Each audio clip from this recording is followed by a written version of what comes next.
I'm the founder and CEO from ShareLove.Fund. I am doing a 10-minute meditation for incarcerated women called Navigating Uncertainty. Navigating Uncertainty. This meditation is from the beaches of Cabo San Lucas, Mexico. You can hear the natural wind. Sometimes we get a few birds, and definitely the sounds of the ocean behind us. Your brain is pretty terrible, all of our brains, at predicting the future. We think we can, and it just causes a whole lot of worry, and it's not really accurate. But uncertainty bothers us all.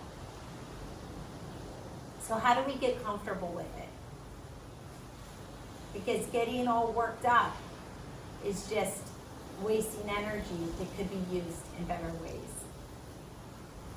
Our brain gets convinced that we're going to fail before we've even started. Our brain tells us sometimes that somebody hates us before we've even spoken to them. When our brain does not know what's going to happen, it usually expects the worst. The main idea here is that it's okay to not know what is going to happen next. It's okay to have no idea what you're going to do for work, what tomorrow is going to be like, what the next hour is going to be like, let alone the next years.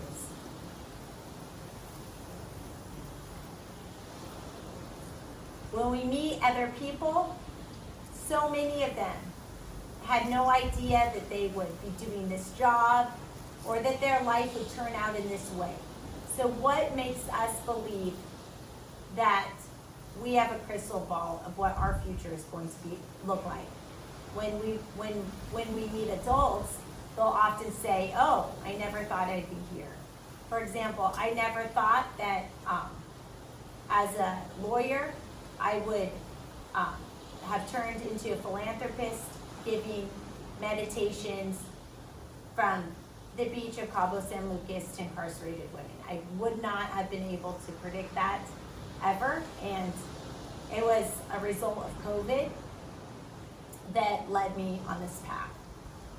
So if looking back on your life, if you can't imagine where you are right now, then why do you think that you will be able to accurately predict where you'll be in 5 years? So a lot of this anticipation of the future, it's not even accurate. So why not spend this moment doing what serves you? One thing that we know is that breathing in and out can quiet the nervous system. And people with a calm nervous system tend to be able to be deliberate and calculated in their responses and tend not to be impulsive. And when you're not impulsive, you tend to get into less trouble. And that tends to lead to more opportunities.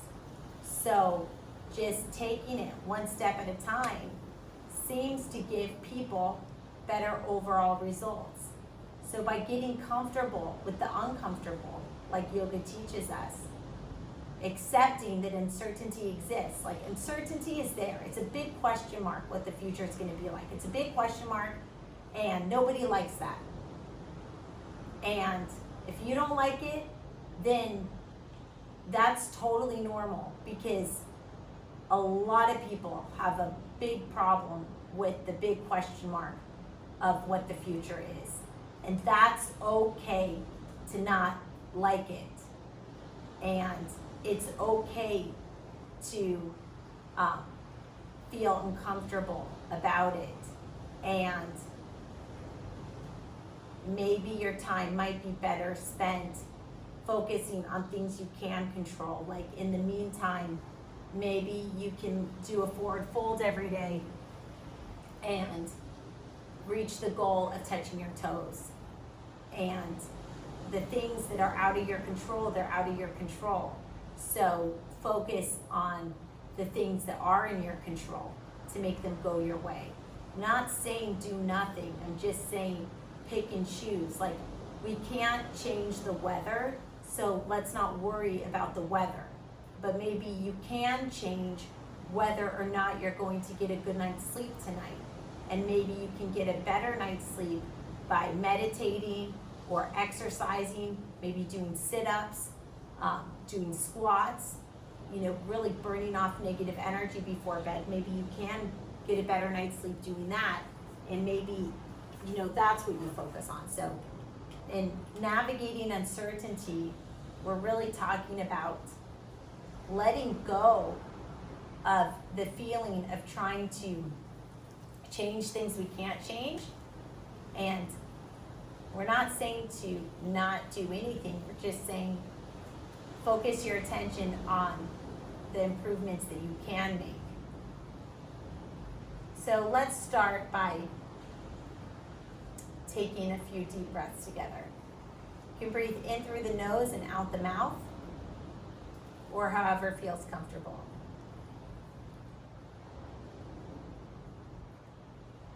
From time to time, I'll be silent, and that's an opportunity for you to internalize and make this your own experience.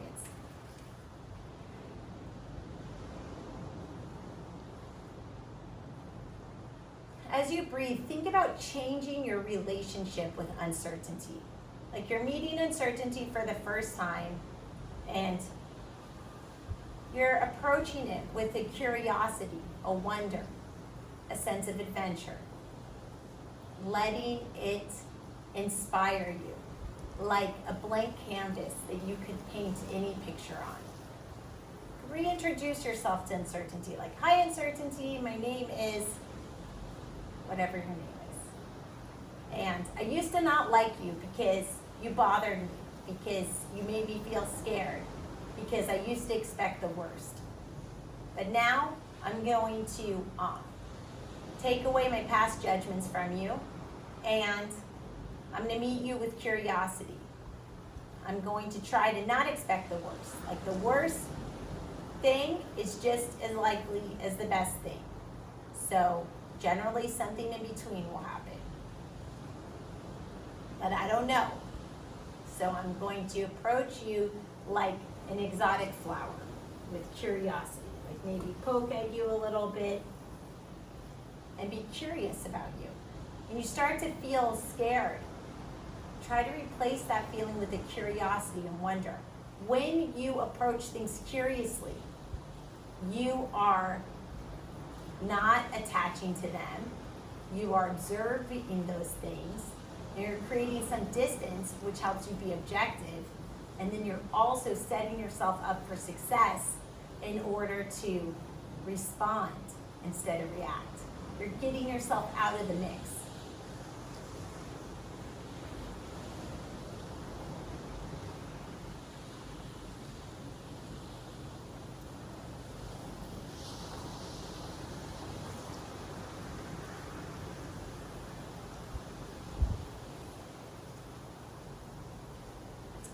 When you feel uncertain, and if it shows up as a discomfort in your body or an incessant commentary on your mind, instead of trying to stop that feeling from happening, just notice it. Give it a name. Like, oh, that pit in my stomach has happened again. I know that pit in my stomach is because I feel uncomfortable with uncertainty. So I'm in good company because a lot of people feel uncomfortable about uncertainty. Okay, I know what it is. I give that pit in my stomach a name. I call it uncertainty, and it is what it is. That way you can sort of contain it, set boundaries around it, and move on.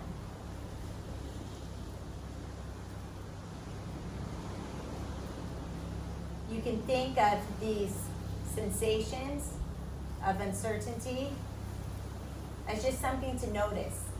And then you have the power of how you want to respond to them.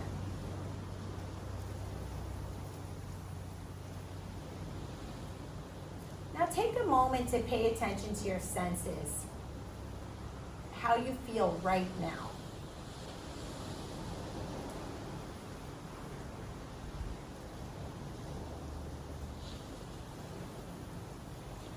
With an exhale, think about if you feel a little more empowered over uncertainty, knowing that you're not alone, that you're in good company with people who also don't feel comfortable with it. Namaste.